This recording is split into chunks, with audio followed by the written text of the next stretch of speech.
Assalamu alaikum and very good morning to all of my dear students, my dear friends.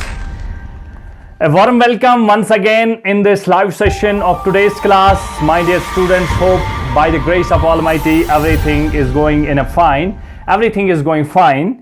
In our previous class, we have discussed about work power energy, work done by a constant force and work done by a variable force. तो हमने उसकी expression भी दिखा ली थी कि basically जो work done by constant force होता है वो एफ एस होता है, dot product of force and multiplied by displacement. और अगर force and displacement are not in the same direction then F S cos theta is our expression for that, वो हमने निकाला था, वो एफ एस कॉस थीटा के बराबर होता है। फिर हमने नेचर ऑफ वर्क के बारे में देखा था। हमारे पास नेचर ऑफ वर्क क्या क्या होता है, पॉजिटिव वर्क होता है, नेगेटिव वर्क होता है एंड जीरो वर्क होता है। उसके बारे में हमने बहुत सारी बातें की। ठीक है, आज माय डियर स्टूडेंट्स जो हमारा टॉपिक है वो है basically work done bye a variable force. Work done bye a variable force. तो अभी तक जो बात हो रही थी वो एक कांस्टेंट फोर्स की बात हो रही थी। अब जो बात होगी आज वो एक वेरिएबल फोर्स के बारे में बात होगी। देखिए, हमने पिछले लेक्चर में ये देखा कि जो हमारे पास फार्मूला बनती थी एफ एस कॉस थीटा, वो हम बेसिकली वो फार्मूला हम बनाते थे तो अब हम फोर्स को कांस्टेंट लेके चलते थे। लेकिन हमारी कायनात में, डे टू डे लाइफ में हमेशा फोर्स कांस्टेंट हो ये जरूरी नहीं है। लेकिन अभी तक बचपन से हम आज तक कांस्टेंट फोर्स के बारे में ही बात करते आए हैं, इसीलिए हम हर किसी जगह पर जो फार्मूला लगाते थे वो हम एफ एस कॉस थीटा की फार्मूला लगाते थे जब हमारे पास फोर्स क्या होता था, कांस्टेंट। आज हम थोड़ा हट के सोचते हैं, एक अलग सिनारियो लेके चलते हैं कि जब फोर्स कांस्टेंट नहीं होगा और हम हेडिंग बनाएंगे कि work done bye a variable force. तो हेडिंग बनाइए work done bye a variable force. Heading बनाते हैं work done bye a variable force. Work done bye a variable force.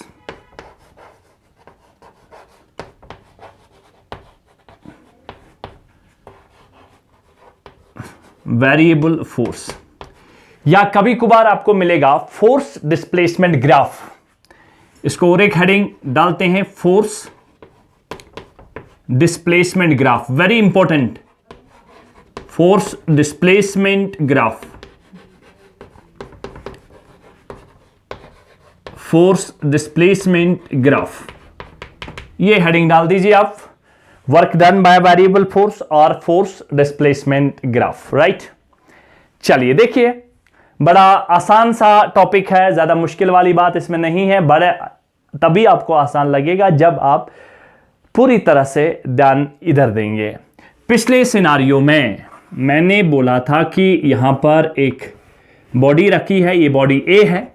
इस बॉडी के ऊपर हमने यहां फोर्स लगाया एफ और हमने बोला इसने यहां से यहां तक सपोज जो डिस्प्लेसमेंट निकाला 3 मीटर का, इसने डिस्प्लेसमेंट निकाला ऐसे करके, ये बॉडी ए है और इसने 3 मीटर का डिस्प्लेसमेंट निकाला है। ठीक है, 3 मीटर का इसने डिस्प्लेसमेंट निकाला है। तो यहां पर देखिए, अगर आपने फोर्स लगाया सपोज 10 न्यूटन, ये हम पिछली बार करते थे कि जब फोर्स 10 न्यूटन होता था और ये हम कांस्टेंट फोर्स मान के चलते हैं। मान लो हमने 1 मीटर जब इसने निकाला तो हमने फोर्स लगाया 10 मीटर, यहां से फोर्स दे दिया 10 न्यूटन। जब हमने 1 मीटर डिस्टेंस निकाली तो फोर्स लगाया 10 न्यूटन।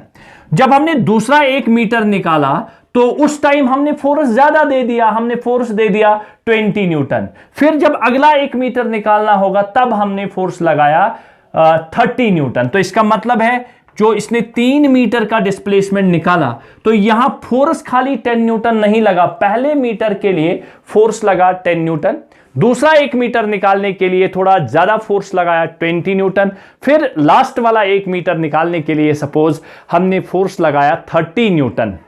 पहला 10 न्यूटन, दूसरा 20 न्यूटन, तीसरा 30 न्यूटन। क्या ये फोर्स कांस्टेंट है? नो, ये फोर्स वेरिएबल है। एक बात तो ये। दूसरी बात, बड़ा ध्यान से आप लोगों ने एक स्प्रिंग देखी होगी, ये मैंने क्लासरूम में भी आपको समझाया है। ये एक स्प्रिंग है, इस स्प्रिंग पर अगर हम फोर्स F लगाएंगे, 2 न्यूटन का फोर्स लगाएंगे, तो 2 न्यूटन फोर्स से ये स्प्रिंग दब जाएगी। मान लो ये दब गई 1 मीटर, ये दब गई 1 मीटर, थोड़ा फोर्स लगा के ये स्प्रिंग कंप्रेस हो गई, ऐसे करके कंप्रेस आ गई 1 मीटर, 2 न्यूटन से 1 मीटर ये कंप्रेस हो गई। अब मुझे बताइए नेक्स्ट 1 मीटर अगर इसको कंप्रेस करना होगा, या सपोज 1 सेंटीमीटर इसको कंप्रेस करना होगा, क्या हमें वही 2 न्यूटन का फोर्स लगेगा? नो, जितना जितना ये ज्यादा कंप्रेस हो जाएगी उतना उतना हमें फोर्स ज्यादा लगाना पड़ेगा। यानी अगर आप यहां इतनी बड़ी स्प्रिंग है, इसको आप 2 न्यूटन फोर्स लगाओगे तो ये ऐसे आ जाएगी। सपोज इसने 2 मीटर फोर्स है, 2 सेंटीमीटर इसने निकाला, 2 सेंटीमीटर कंप्रेस हो गई ये, और डिस्प्लेसमेंट निकला 2 सेंटीमीटर। लेकिन अगला 1 मीटर निकालने के लिए आपको सेम 2 न्यूटन का फोर्स नहीं लगेगा, हमें फोर्स को बढ़ाना पड़ेगा। इसी तरह से अगर आप पहले ऐसे एक्सपेंड करते हो, फिर और एक्सपेंड करोगे, वही डिस्टेंस निकालोगे, तब भी हमें फोर्स की जरूरत पड़ती है। तो ये होता है वेरिएबल फोर्स। तो वेरिएबल फोर्स टाइम के अनुसार कांस्टेंट नहीं रहता, तो टाइम के साथ साथ फोर्स बदलता है, सिंपली ये वेरिएबल फोर्स है। तो अब हम ये फार्मूला जो हम फार्मूला निकालते थे ना, for work done is equal force into displacement, वो फार्मूला वेरिएबल फोर्स के केस में नहीं चलेगी। हमें यहां अलग से अलग तरीके से इसको देखना है। कब देखना है? जब हमारे पास फोर्स क्या होगा? वेरिएबल होगा। शाबाश, क्या फोर्स होगा? वेरिएबल फोर्स होगा, कांस्टेंट फोर्स नहीं होगा। यानी टाइम के साथ साथ डिस्प्लेसमेंट अगर आप निकालोगे तो वो डिस्प्लेसमेंट अलग अलग डिस्प्लेसमेंट के लिए 1 मीटर के लिए 1 न्यूटन, 2 मीटर के लिए 2 न्यूटन, 3, तो अलग अलग फोर्स लगेगा, अलग अलग डिस्प्लेसमेंट। सेम डिस्प्लेसमेंट निकालने के लिए अलग अलग फोर्स लगेगा, इसको बोलते हैं वेरिएबल फोर्स। तो पहले मैं आपको बताता हूं वेरिएबल फोर्स क्या होता है। ये मैंने आपको बताया, जो टाइम के साथ यानी जो फोर्स लगेगा वो हर किसी इंस्टेंट पर सेम नहीं होगा, तो उसको हम बोलेंगे वेरिएबल फोर्स। तो पहले हम डेफिनेशन बनाते हैं वेरिएबल फोर्स की। वेरिएबल फोर्स, वेरिएबल फोर्स क्या होता है? वेरिएबल फोर्स, इसकी हम डेफिनेशन बनाते हैं। वेरिएबल फोर्स की हम डेफिनेशन बनाते हैं। A force is said to be variable, इसका one of forces is variable if there is change in it is magnitude और डायरेक्शन। कुछ साथ एक मैग्नीट्यूड चेंज मैग्नीट्यूड को 2 न्यूटन, 3 न्यूटन, 4 न्यूटन, 5 न्यूटन ये मैग्नीट्यूड। कुछ साथ है कि डायरेक्शन चेंज को कुछ साथ direction force is a vector quantity, that means इसके लिए मैग्नीट्यूड और डायरेक्शन दोनों होंगे। और कभी कभार मैग्नीट्यूड में चेंज होगा तब भी मैं बोलूंगा वेरिएबल फोर्स है, कभी कभार डायरेक्शन में चेंज होगा तब भी मैं बोलूंगा वेरिएबल फोर्स है। राइट, अब ध्यान से देखिए, अब ये वेरिएबल फोर्स क्या होता है? A force is said to be variable, तो इसको मैं लिखूंगा यहां पर, a force is said to be variable force, said to B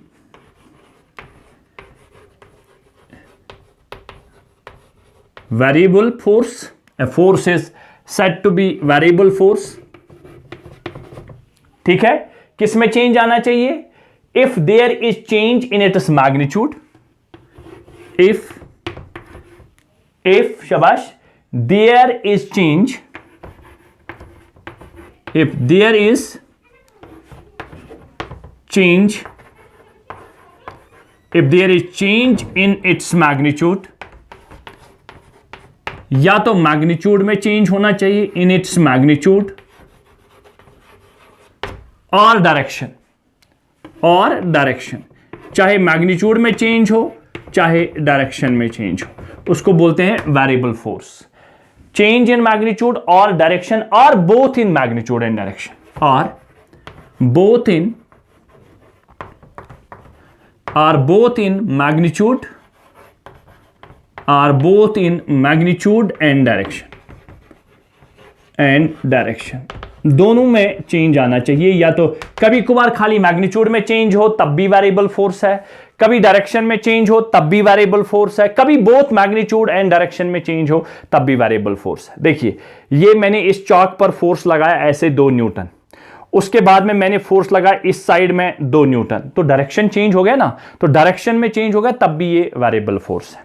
right, अब हम इसको एक्सप्लेन करेंगे। जब ये वेरिएबल फोर्स होता है तो इसको हम कैसे एक्सप्लेन करते हैं। अब हम फोर्स और डिस्प्लेसमेंट का ग्राफ लेते हैं।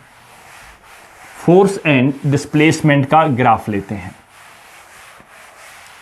और हम फार्मूला तैयार करेंगे कि हम इसका वर्क डन कैसे निकालेंगे। जब हमारे पास वेरिएबल फोर्स होता है तब हम कैसे निकालेंगे वर्क डन। देखिए अब हम क्या करते हैं, इस केस में हम फोर्स एक वर्टिकल लाइन पे फोर्स लेते हैं और यहां से हम डिस्प्लेस लेते हैं, डिस्प्लेसमेंट, क्योंकि फोर्स एंड डिस्प्लेसमेंट के दरमियान हम ग्राफ बनाएंगे। ये हमारे पास डिस्प्लेसमेंट है, ये हमारे पास फोर्स है, ठीक है। ये फोर्स एंड डिस्प्लेसमेंट का हमारे पास ग्राफ हो गया, ठीक है।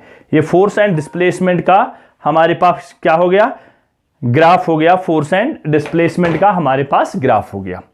अब देखिए वेरिएबल है, फोर्स और डिस्प्लेसमेंट वेरिएबल है, यानी फोर्स कांस्टेंट नहीं है। और अगर फोर्स कांस्टेंट नहीं है तो हम इसका ग्राफ ऐसे बना सकते हैं, कभी ज्यादा कभी कम, ऐसे करके।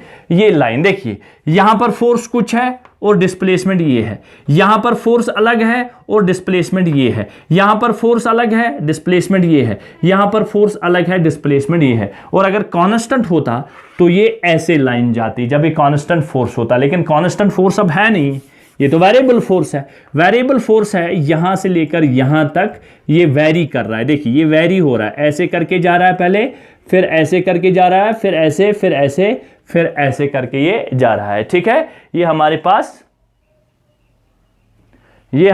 क्या है, ये हमारे पास वेरिएबल फोर्स है, ठीक है। ये हमारे पास क्या है, ये हमारे पास वेरिएबल फोर्स है, राइट। तो वेरिएबल फोर्स में ये देखिए यहां पर फोर्स, अब हम इसको लिखते हैं कि यहां पर जो यहां से यहां, ये इस वाली जगह पर जो यहां पर फोर्स है, यहां पर डिस्प्लेसमेंट ये है, ये डिस्प्लेसमेंट करोगे तो यहां पर डिस्प्लेसमेंट ये है, ऐसे करके, ठीक है। और यहां पर डिस्प्लेसमेंट ये वाले, यहां पर ये इस वाले फोर्स की जगह पर ये डिस्प्लेसमेंट है, ठीक है। ये होता है, इसीलिए मैंने बोला था फोर्स डिस्प्लेसमेंट ग्राफ। जब ये वेरिएबल फोर्स होता है, जब ये वेरिएबल फोर्स होता है तो वेरिएबल फोर्स में हम फोर्स एंड डिस्प्लेसमेंट ग्राफ ऐसे बनाते हैं। फिर से इसको समझने की कोशिश करिए, इसको फिर से समझने की कोशिश करते हैं कि यहां पर देखिए इस वाली पोजीशन पर अगर हम इसका नाम करेंगे, सपोज ये हमारे पास नाम इसका रखेंगे ए, ये वाली डिस्प्लेसमेंट पर ये वाला फोर्स है, इसका नाम रखेंगे ए, इस वाले पर यहां पर नाम रखेंगे बी, और इस वाले पर यहां पर नाम रखेंगे सी, और यहां पर नाम रखेंगे डी, ठीक है। और यहां पर हम नाम रखेंगे डी, ठीक है, ए बी सी डी, ठीक है। ध्यान से देखिए इस ग्राफ को समझने की कोशिश। तो इस ग्राफ को देखिए, ये मैंने फोर्स और डिस्प्लेसमेंट का ग्राफ बनाया। अलग अलग फोर्स पर अलग अलग डिस्प्लेसमेंट है, अलग अलग जगह पर फोर्स का वैल्यू अलग अलग है, और ये वेरिएबल फोर्स है। क्या किया मैंने, let variable force F is acting along y axis, y axis पर इसको मैं नोट करूंगा, let capital force F is acting along y axis, is acting along y axis, is acting along y axis। अब क्या है, we have to calculate the work done। हमें क्या करना है, हमें वर्क डन निकालना है। we have to calculate work done, we have to calculate work done, हमें वर्क डन निकालना है। We have to calculate work done, कहां से कहां, वेरिएबल फोर्स के अनुसार हमें वर्क डन निकालना है। ए से लेकर बी तक जो डिस्प्लेसमेंट है उसकी पूरी वर्क डन निकालनी है। अब हम इस वर्क डन को कैसे निकालेंगे, जब हमारा वेरिएबल फोर्स का केस होगा। We have to calculate work done in moving a body from, work done in moving a body from, in moving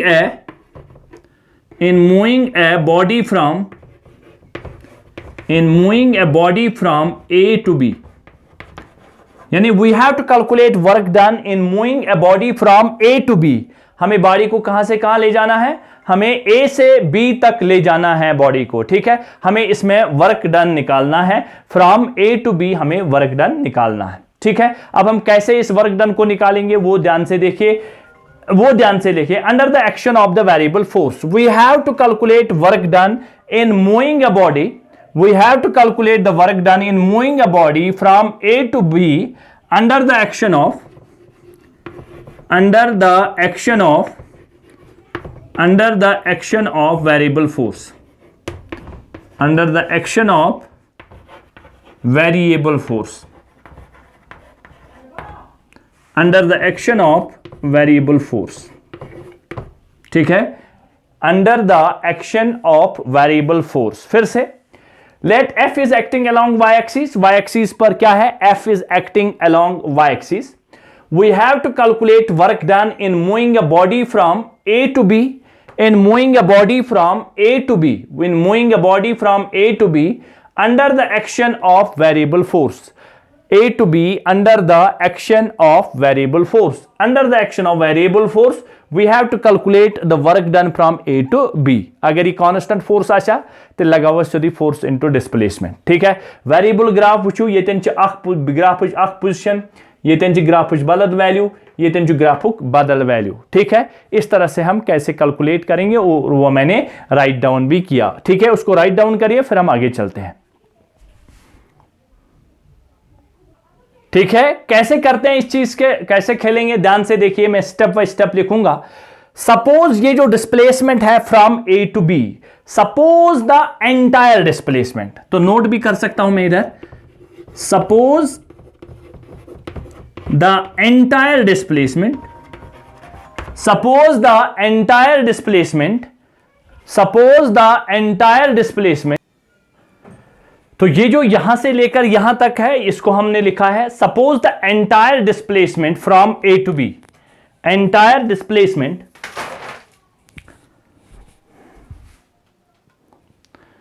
suppose the entire displacement, entire displacement from A to B, from A to B, ये जो entire displacement है from A to B, because we have to find out the work done from A to B, this entire displacement from A to B, A to B is made up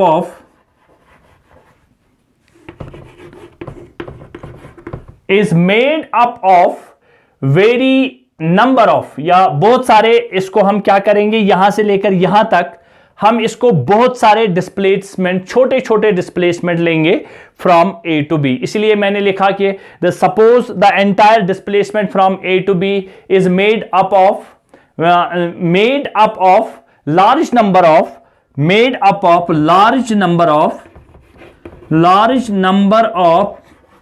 large number of very very small displacements, very very small displacements, very very small displacements,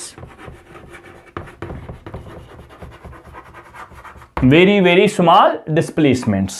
तो ये जो है यहां से लेकर ए से लेकर B तक ये छोटे छोटे डिस्प्लेसमेंट से बना हुआ है, ठीक है। और उस छोटे डिस्प्लेसमेंट को हम dx लिखते थे, याद करिए इंटीग्रेशन में dx लिखते थे, और dx कितना होता है, छोटा, और इसको आप बोलते थे प्यूंता। एक प्यूंता डिस्प्लेसमेंट लेंगे और उस डिस्प्लेसमेंट पर हम मानेंगे कि फोर्स कांस्टेंट है, जो हमने पिछली बार आपको क्लासरूम में रूल समझाया है कि इंटीग्रेशन हम कैसे करते हैं, फिर हम छोटे छोटे को इंटीग्रेट करके बड़ा बनाते थे।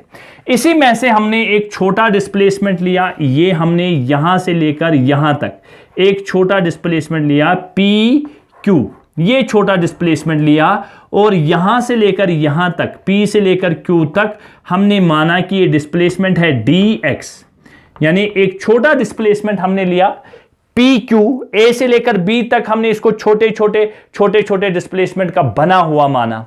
ये मोमस आग डिस्प्लेसमेंट कि ये में बोर्ड पहन यूता बोर्ड हेकने मगर तो समझाने खतर पे ये बोर्ड न्यून। इसी तरह से और एक डिस्प्लेसमेंट ये है, और एक डिस्प्लेसमेंट ये है, और एक डिस्प्लेसमेंट ये है, और एक डिस्प्लेसमेंट ये है, यानी this entire displacement from A to B is made up of large number of small displacements, और इनमें से एक डिस्प्लेसमेंट है P to Q। यही चीज मैं यहां लिखने जा रहा हूं। One such displacement is shown from, one such displacement is shown from P to Q. One such displacement is shown from P to Q. P to Q में एक छोटा सा डिस्प्लेसमेंट है, और इसको मानते हैं let PQ is equal to dx। छोटा सा डिस्प्लेसमेंट को हम शायद dx लिखते थे, अगर आपको याद होगा। कुछ नहीं किया मैंने, फिर से एक बार समझा रहा हूं। मुझे निकालना है work done in case of variable force. ये वेरिएबल फोर्स है। मुझे वर्क डन निकालना है फ्रॉम ए टू बी। मुझे वर्क डन निकालना है फ्रॉम ए टू बी। तो वेरिएबल फोर्स के केस में work is equal to force into displacement का फार्मूला कतई नहीं चलेगा। हमने क्या किया, इस एंटायर डिस्प्लेसमेंट को फ्रॉम ए टू बी छोटे छोटे छोटे छोटे छोटे छोटे और कितना छोटा, प्यूता डिस्प्लेसमेंट से बना हुआ ये बहुत सारे डिस्प्लेसमेंट लिए छोटे छोटे, और उनमें से एक डिस्प्लेसमेंट है पी टू क्यू, जिसका डिस्प्लेसमेंट पी टू क्यू कितनी लेंथ है, dx। ये मैंने छोटा सा डिस्प्लेसमेंट लिया। अब देखिए, अब मैं वर्क डन कैसे निकालूंगा, इसको मैं रब करूं। ठीक है, अब मुझे वर्क डन निकालना है। कहां से कहां, work done in moving the body from P to Q. अब मैं खाली इसके लिए, इस पी टू क्यू के लिए वर्क डन निकालूंगा। Work done in moving the body, यहां से लेकर यहां तक, ये यहां से लेकर यहां तक, ये work done in moving the body, work done in moving the body, moving the body, work done in moving the body from P to Q। छोटे से डिस्प्लेसमेंट के लिए work done in moving the body from P to Q is given by। अब ध्यान से देखिए, अब ये P to Q बड़ा डिस्प्लेसमेंट की छोटा डिस्प्लेसमेंट, छोटा और कितना, बहुत छोटा डिस्प्लेसमेंट, और कितना, dx। P से लेकर छोटा डिस्प्लेसमेंट। अगर बड़ी वर्क को W लिखते हैं तो छोटे डिस्प्लेसमेंट के लिए वर्क कितने लिखेंगे, छोटा वर्क, और छोटा वर्क के लिए लिखेंगे dW। और ये जो छोटा डिस्प्लेसमेंट लिया, इस छोटे डिस्प्लेसमेंट पर यह माना मैंने कि उस छोटे डिस्प्लेसमेंट के लिए फोर्स कांस्टेंट है। फिर अगला छोटा डिस्प्लेसमेंट लेंगे, उस टाइम देखिए फोर्स कितना है। फिर अगला छोटा डिस्प्लेसमेंट लेंगे, फिर देखेंगे फोर्स कितना है। लेकिन इस छोटे से डिस्प्लेसमेंट के लिए मैंने माना कि फोर्स क्या है, कांस्टेंट। और जो वर्क डन होगा वो हमने स्मॉल डिस्प्लेसमेंट के लिए निकाला वर्क डन, छोटे से डिस्प्लेसमेंट के लिए वर्क डन निकाला, छोटे से वर्क डन के लिए हम लिखते हैं dW। और जब इस छोटे से डिस्प्लेसमेंट के लिए जब आपने फोर्स को कांस्टेंट माना, और जब आपने फोर्स को कांस्टेंट माना, इसका मतलब यह है आप कांस्टेंट वाली फार्मूला लिख सकते हैं, फोर्स इनटू डिस्प्लेसमेंट। अब ये छोटे डिस्प्लेसमेंट के लिए है तो हमें छोटा सा वर्क डन होगा, dW वर्क डन होगा। और dW इस छोटे से वर्क के लिए फोर्स को कांस्टेंट माना, और हम फोर्स इनटू डिस्प्लेसमेंट लिख सकते हैं। ये हमारे पास जनरल फार्मूला है भाई, फोर्स इनटू डिस्प्लेसमेंट हमारे पास जनरल फार्मूला है ना, जनरल फार्मूला है। अब यहां पर सर आपने फोर्स इनटू डिस्प्लेसमेंट डायरेक्ट क्यों लिखा, पूरे के लिए क्यों नहीं लिख पाते? अरे पूरे के लिए तो फोर्स वेरिएबल है। इस छोटे से डिस्प्लेसमेंट के लिए, स्ट्रिप के लिए, छोटे से स्ट्रिप के लिए, पी क्यू के लिए हमने माना क्या, इस छोटे से स्ट्रिप के लिए इस पी क्यू को, इसको मैंने पी क्यू और यहां लिखूंगा आर एस। इस छोटे से डिस्प्लेसमेंट के लिए मैंने छोटा सा वर्क डन लिया, dW वर्क माना। और वो dW के लिए जब फोर्स कांस्टेंट, इस स्ट्रिप के लिए फोर्स कांस्टेंट माना, तो हाँ मैं constant formula force into displacement आराम से लगा सकता हूं। इसका ये मतलब हो गया, this implies dW is equal to, force तो कांस्टेंट है, फोर्स कितना है ये देखिए, फोर्स कितना है, फोर्स है PS।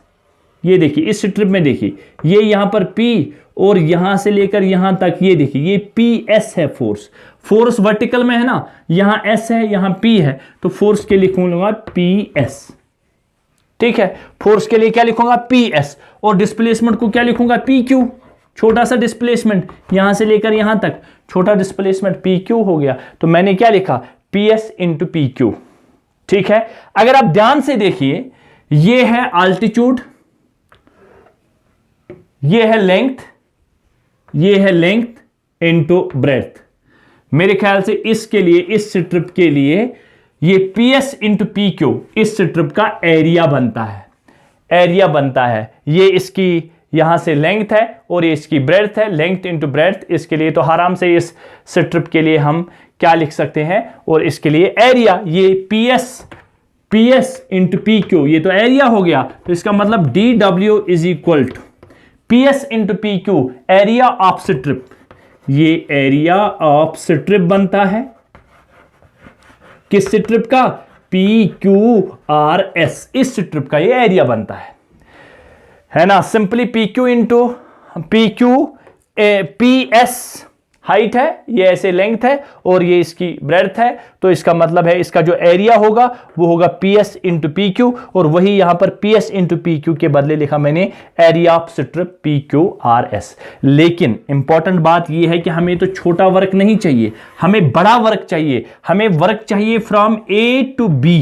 अब हम क्या करेंगे, इस छोटे से वर्क को इंटीग्रेट करेंगे, कहां से लेकर कहां तक, लिमिट देंगे A से लेकर B तक।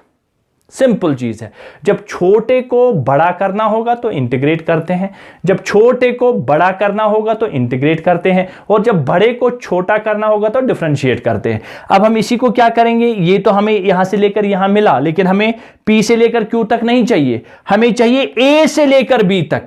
और A से लेकर B तक क्या क्या करेंगे हम इन छोटे छोटे डिस्प्लेसमेंट्स को आपस में मिलाएंगे। लेकिन मिलाने का तरीका क्या है, मिलाने का तरीका क्या है, मिलाने का तरीका है इंटीग्रेट करना। मिलाने का तरीका क्या है, इंटीग्रेट। अब हम क्या करेंगे, तो इंटीग्रेट करेंगे, छोटे छोटे स्ट्रिप्स को हम लेंगे जिसका डिस्प्लेसमेंट dx होगा, छोटे छोटे डिस्प्लेसमेंट, और उस छोटे से डिस्प्लेसमेंट के लिए dx के लिए हम मानेंगे उसका फोर्स कांस्टेंट है, ठीक है। और ये जो हमारा छोटा सा वर्क डन, इसके लिए PQRS के लिए फिर से मैं रिपीट कर रहा हूं, ये जो हमारे पास PQRS है dx डिस्प्लेसमेंट, इसके लिए छोटा सा वर्क डन हमें कितना निकला था, वो निकला था dw is equal to area of strip PQRS। इस स्ट्रिप का हमने एरिया निकाला था, ठीक है। तो अब हमें टोटल एरिया चाहिए, लेकिन हमें तो एरिया चाहिए फ्रॉम A टू B। इस पूरे डिस्प्लेसमेंट के लिए हमें एरिया चाहिए फ्रॉम A टू B, तो हम इंटीग्रेट करेंगे, जैसे अभी हमने बोला इन सब को हम इंटीग्रेट करेंगे, ठीक है। इंटीग्रेट बिटवीन कहां से कहां, लिमिट्स A से B तक हमें चाहिए इस डिस्प्लेसमेंट के लिए वर्क डन, तो हम इंटीग्रेट करेंगे between the limits, integrate between the limits,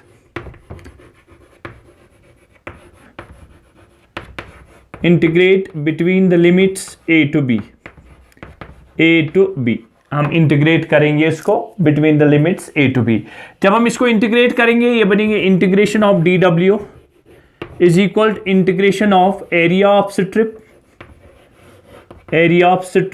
PQRS, sorry area of strip PQRS, इसको इंटीग्रेशन करेंगे फ्रॉम A टू B।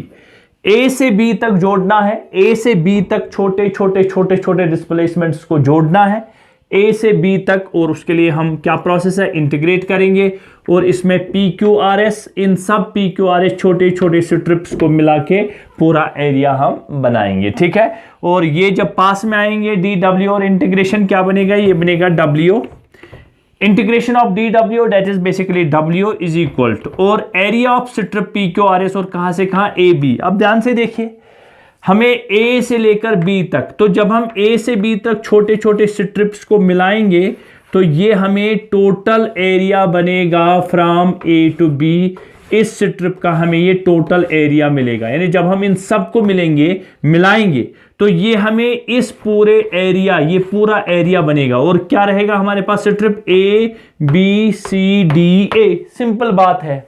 तो जब हम इनको इंटीग्रेट करेंगे ये W बनेगा, और जब हम एरिया ऑफ स्ट्रिप PQRS ये वाली स्ट्रिप, ये वाली स्ट्रिप, ये वाली स्ट्रिप, ये वाली स्ट्रिप, ये वाली स्ट्रिप, ये और कहां से कहां तक, A से लेकर B तक, तो ये बनेगा ना टोटल एरिया, ये बनेगा हमारे पास total area under the curve. इस कर्व के नीचे ये हमारा, इस कर्व के नीचे ये हमारा टोटल एरिया बनेगा किस स्ट्रिप का, A B C D A। तो जब हम इसको इंटीग्रेट करेंगे ये बनेगा टोटल एरिया,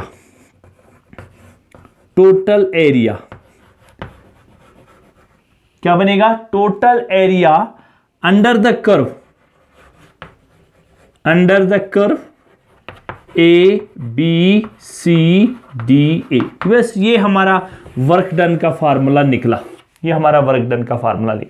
तो गर्ल्स लास्ट में मैं यही बोलूंगा कि जब हमें वेरिएबल फोर्स दिया जाएगा और इस तरह का ग्राफ दिया जाएगा तो हमें एरिया निकालना होगा, टोटल वर्क डन निकालना होगा। तो उस फोर्स के कर्व, जो फोर्स के नीचे जो हमारी कर्व होगी, उस कर्व के नीचे जो हमारा एरिया होगा उसको हम निकालेंगे। ठीक है, किस फार्मूला से निकालेंगे वो हम आगे देखेंगे, लेकिन फिलहाल हमें ये याद रखना है कि जब हमें वर्क डन निकालना होगा वेरिएबल फोर्स के अंडर, तो हम उस पूरे स्ट्रिप का एरिया निकालेंगे। एरिया निकालने के अलग अलग, अगर ट्रायंगल होगा तो हम ट्रायंगल वाली फार्मूला लगाएंगे, अगर और कोई ट्रेपेजियम होगा तो वो वाली फार्मूला लगा के हम इसके नीचे वाले का एरिया निकालेंगे और वही हमारा बनेगा टोटल वर्क डन। राइट, तो ये हमारे पास रिजल्ट क्या मिला। रिजल्ट देखिए हमारे पास रिजल्ट क्या आया, इस पूरे जो हमने अभी तक डिस्कस किया उसका रिजल्ट क्या आया। रिजल्ट है कि जो हमारे पास वर्क डन होगी, work done bye a variable force, work done bye a variable force, work done by a variable force, work done by a variable force is numerically equal to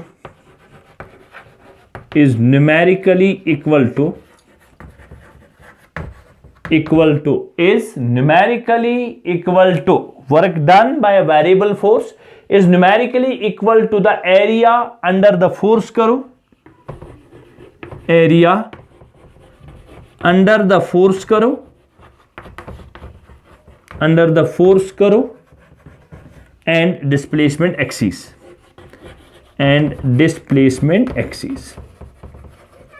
यानी जब हमें work done निकालना होगा variable force के अंदर, तो वो क्या होता है, वो होता है area under the force curve and displacement axis, और इस तरह से हम नेट टोटल वर्क डन निकालते हैं बाय वेरिएबल फोर्स। ठीक है, तो आज के लेक्चर में हमने क्या सीखा। आज के लेक्चर में हमारे पास जो फोर्स था वो वेरिएबल फोर्स था। वेरिएबल फोर्स का हमने ये ग्राफ लिया था, ऐसे करके एक कर्व ली थी जिसमें हर किसी इंस्टेंट पर फोर्स जो है वो अलग अलग है। तो अलग अलग केस में हम कैसे फार्मूला निकालते हैं, हम कैसे वर्क डन निकालते हैं, उसके लिए हम क्या करते हैं, हम एक छोटी सी स्ट्रिप लेते हैं, उस स्ट्रिप पर हम मानते हैं कि ये इतनी छोटी स्ट्रिप है, एक छोटा सा डिस्प्लेसमेंट लेते हैं dx, छोटा सा डिस्प्लेसमेंट dx, और उस dx के लिए हम कंसिडर करते हैं कि फोर्स कांस्टेंट है। और जब फोर्स कांस्टेंट होगा तो हम सिंपल फार्मूला लेते हैं, work done is equal force multiplied by displacement, force multiplied by displacement. और छोटा वर्क है तो w नहीं आएगा, dw आएगा। फिर छोटे छोटे स्ट्रिप्स को मिलाते हैं by the process of integration, और वो हमें टोटल वर्क डन बनता था area under the force curve with displacement axis, and we can find out the total work done in case of variable force। ये आज का। और अब मैं नेक्स्ट लेक्चर में कॉम्पिटिटिव लेवल में कैसे क्वेश्चन बनेंगे, बोर्ड लेवल में कैसे क्वेश्चन बनेंगे, इजी क्वेश्चन कैसे आते हैं और थोड़ा कॉम्प्लिकेटेड क्वेश्चन कैसे आते हैं, तो जो हमारा नेक्स्ट लेक्चर होगा ये वेरिएबल फोर्स वाला बहुत इंपॉर्टेंट है, बहुत काम आएगा आगे आपको। तो आपको खाली याद रखना है, एरिया निकालना है फोर्स कर्व के नीचे और विथ डिस्प्लेसमेंट एक्सिस के साथ। ठीक है, अब कल नेक्स्ट, फिर से मैं बोल रहा हूं नेक्स्ट लेक्चर बहुत इंपॉर्टेंट है, उसमें मैं आपको दिखाऊंगा कॉम्पिटिटिव कॉर्नर में जब फोर्स, ये तो हमने फोर्स चेंज किया था मैग्नीट्यूड में, अगर फोर्स एक्स डायरेक्शन में भी चेंज होगा, वाई डायरेक्शन में भी चेंज होगा, जेड डायरेक्शन में भी चेंज होगा, तो उस तरह से हम कैसे फार्मूला बनाते हैं और हम कैसे वेरिएबल फोर्स के वर्क डन के साथ डील करते हैं। होप आज का लेक्चर आपको बहुत अच्छा लगा होगा। I hope you have enjoyed this session, this class. Hope for the best. Have a nice day. Take care. Bye.